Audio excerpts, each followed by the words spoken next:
Welcome back to One Piece Explained. It seems we have some titles and synopses for all 8 episodes of the One Piece live action series by Netflix and Tomorrow Studios. Now, we're only 30 days away from its release on August 31st, so it does make sense that we'd get some more news and press releases trickling in over these next few weeks.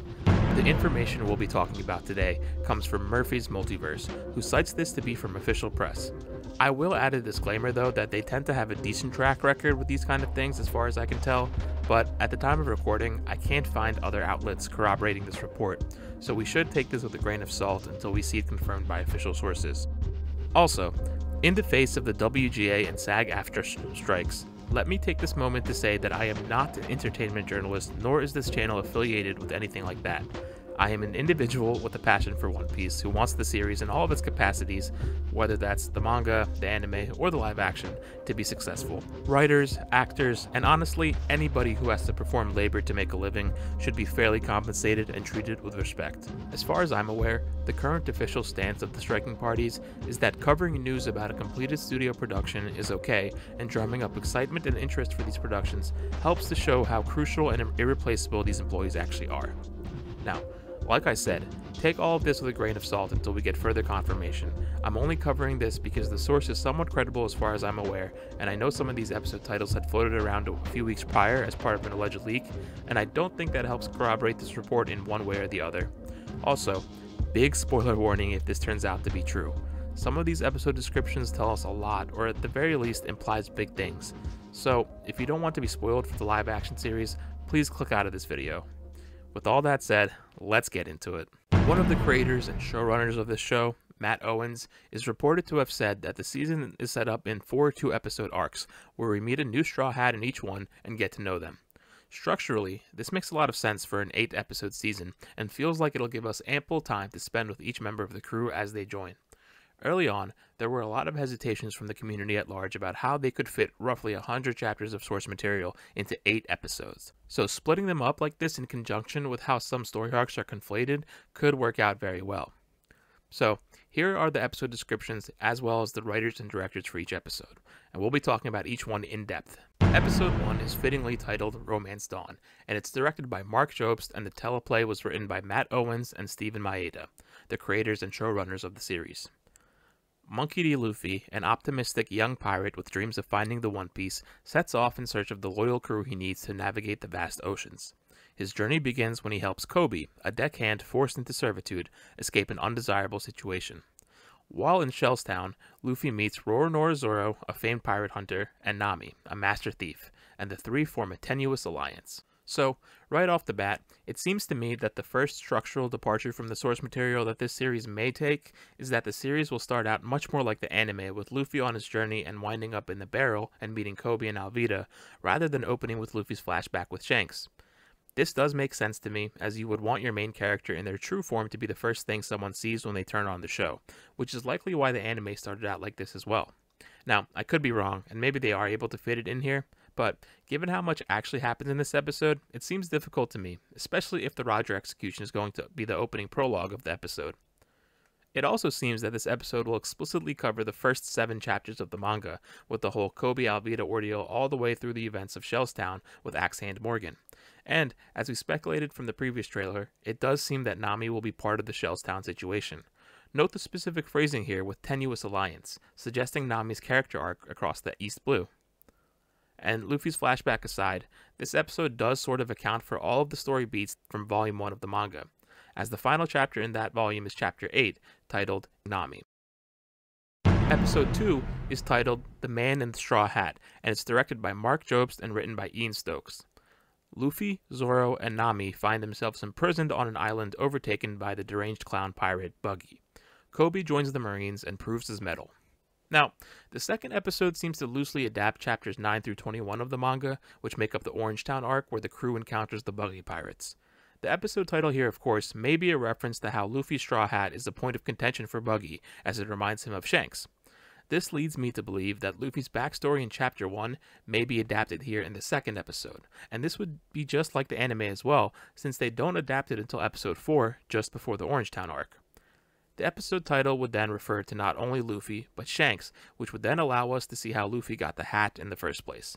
And I wouldn't be surprised if this is actually going to take the place of Buggy's flashback with Shanks during this arc, as I don't expect to see any Roger pirates shown in this series. But hey, who knows? Now, doing Luffy's flashback here would also work pretty well if they include the scene where Yasopp tells Luffy of his son, who would then be revealed in the next episode. The Diary of Koby Meppo cover story also sounds like it'll be adapted, which we thought would be the case from the trailer footage. Episode 3 is titled Tell No Tales, and it's directed by Emma Sullivan and written by Matt Owens and Damani Johnson. Luffy, Zoro, and Nami land in Syrup Village, where they meet Usopp, a local, who introduced the group to Kaya, a sickly shipyard heiress under the care of a trio of overbearing house staff. With the help of Koby, Vice Admiral Garp, a powerful marine, sets off in search of Luffy. Now, Episode 3 seems to cover the first half of the Syrup Village arc, perhaps chapters 23 through 29, pretty much up until their fight with the Black Cat Pirates begins. This episode's name is reference to the phrase, "Dead men tell no tales," but also to Usopp's habit of lying. One thing of note is that Kaya is said to be a shipyard heiress, which I think is a really smart detail. It always seemed so convenient that Kaya and Mary just happened to have a big ship to give away in the source material. I mean, I guess Kaya was rich, but even so. Her family owning a shipyard just adds a bit of nice context to the whole situation and may explain that scene we got in the trailers where it looked like the Going Merry was being built. Now, there was a typo in this instance of the report. I don't know if it meant to say under the care of a trio of overbearing house staff, or if of trio was a typo altogether. In the source material, Kaya had Mary and Klahadore, so it would be interesting if there was a third butler. Maybe Django is actually involved in this, though we haven't gotten any casting for him yet. Also interesting, Garp is said to be looking for Luffy with the help of Koby. This is obviously a plotline unique to this series, and I'm interested in how this ends up going. I have a lot more thoughts about this that we'll get to soon. Episode 4, The Pirates Are Coming, directed by Emma Sullivan and written by Tiffany Gressler and Tom Hindman. Luffy, Zoro, and Nami fight their way through Kaya's mansion, which has now become a prison. Usopp enlists the help of Koby, Helmeppo, and the Marines. Luffy finally gets the ship of his dreams as Garp closes in. Now, Episode 4 seems to cover the second half of the Syrup Village arc, maybe around chapters 29 through 40 with the big battle against the Black Cat Pirates. Interestingly, it sounds like the setting has changed from the hill leading to Syrup Village in the source material to the mansion itself, and this does make sense given the shot we saw of Luffy against the primary antagonist of this arc. Real quick, in my previous trailer breakdown, some people were upset that I didn't explicitly say the villain's name or say Roger's name as we know it is now. The point of these breakdowns are to be engaging for potential new fans and old fans as well, and as such, I don't want to ruin a given surprise for someone who may not yet be privy to such information. I appreciate everyone for trying their best to preserve each other's experience with One Piece. The most interesting part of this, unless this is a big typo, or unless all this is fake, it sounds like Usopp asks the Marines to help against the Black Cat Pirates, which is a huge departure from the source material, but it would work very well to weave in the whole Koby Helmeppo Garp plot thread, and with that line about Luffy getting the ship while Garp closes in, I can sort of see a situation where Garp and the Marines assist in defending Syrup Village, but at the end, the Straw Hats get their ship and sail off before Garp can finally come face to face with Luffy. Maybe prolonging their eventual meeting to Episode 5, Eat at Baratier, directed by Tim Southam and written by Laura Jackman. Luffy and the gang are tested in their ability to fight together on the high seas. They arrive at Baratier, a floating restaurant, where they encounter Sanji, a young chef with a love of fine dining. A duel on the docks shocks the group. So, this episode sounds like it'll cover the first part of the Baratier arc, maybe chapters 41 through 52. This bit about Luffy and the gang testing their ability to fight together on the high seas makes me think that the scene from the trailer where Garp is shooting a cannonball at the Straw Hats might actually be what's being referred to here. Instead of Johnny and Yosaku from the manga, perhaps we get a quick run-in with Garp. The duel on the docks likely refers to the clash between Zoro and Mihawk.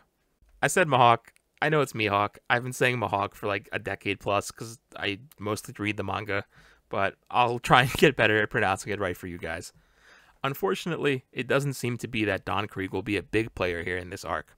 I would love it if he is. I'm a huge Don Krieg fan, and I have this pet theory that I've been dying to make a video about, but we have so much to talk about in the next few weeks, maybe we'll get to it one day. Episode 6, The Chef and the Chore Boy, directed by Tim Southam and written by Steven Maeda and Diego Gutierrez.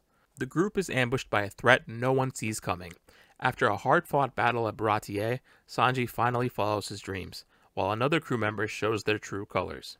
Now, since it sounds like we are heavily departing from the source material's narrative structure at this point, I can't really say this adapts to any given chapters of the manga, but on a high level, this seems to go from chapters 53 through 68, since Sanji joins in this episode.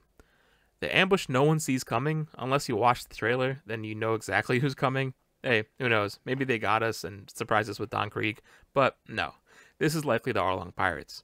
The crew member that shows their true colors, we all know who that is, but for spoilers' sake, I'll refrain from using names. I can see this going one of two ways. That person has been leading the Straw Hats along this whole time and setting them up to get ambushed here at the Baratier, or the Arlong Pirates have been trying to get that crew member back and have been tailing the Straw Hats this whole time. As I explained in my trailer breakdown, we do see Arlong and Kurobe in Buggy's Big Top Circus tent in Orangetown, which sounds like it'll be in episode 2. And maybe they were unable to come into contact with the crew up until now, since Garp was also chasing after the crew. There's potentially 3 different plot threads across the season, with Garp and the Marines, the Straw Hats, and maybe Arlong's pirates. And if it all plays out how I'm imagining it, it really will help to make the world feel lived in and compelling, just like how the source material is able to make sure that almost every character has their own dream and ambition, and they're not just stagnant background characters waiting for their time to be in the spotlight.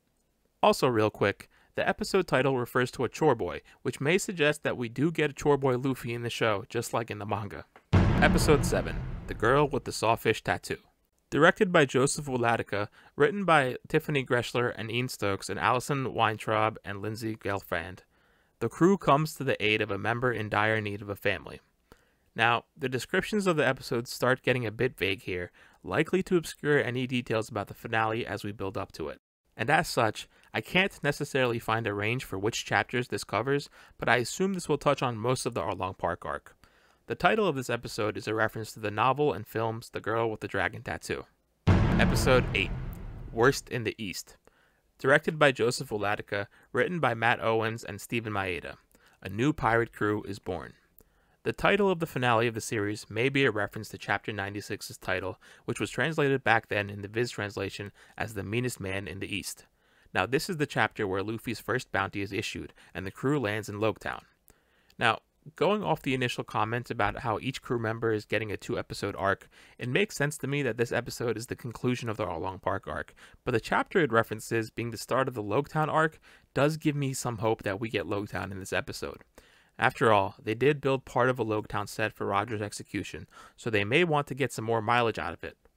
But considering everything, we did get a scene of the crew looking at Luffy's first bounty in the official trailer, and they seem to be on the going merry then. So I can see that this episode is just wrapping up the events of the Arlong Park arc before we get the big barrel scene and close out the season. And if you've noticed, every pair of episodes has the same director, which more than suggests that this is still during the Arlong Park arc. But alternatively, I can see a world where we do Loguetown, where either Smoker and Tashigi are being kept from us as a surprise for the finale, or these characters are omitted completely, and the Marine force in that arc is actually made up of Garp, Kobe, and Helmeppo. Though, it also makes some sense to me that Smoker and Tashigi, as well as the Loguetown arc as a whole, would be kept for the premiere of Season 2, should we make it that far. I'd love to hear what you think on whether or not we're getting Loguetown for the finale. I'm hoping. Alright, and that was pretty much it. Like I said at the start, these episode titles and descriptions should be taken with a grain of salt until we get some further confirmation on their validity. I just thought it was important to let you guys know this info should it turn out to be true. We likely won't have to wait too long to find out. And either way, it was fun talking about the general structure of the season. If these turn out to be real, do you guys like these changes? I personally am very excited and intrigued by all these departures from the source material. My perspective has always been that this isn't here to retell or replace the source material, but rather to bring the series to a bunch of new people who may have never engaged with the manga or anime to begin with, and if those people care to, they can join us on the adventure of a lifetime. Thank you so much for watching, and for all the support you've shown this channel this whole time over the past few weeks. I hope to see you in the next one.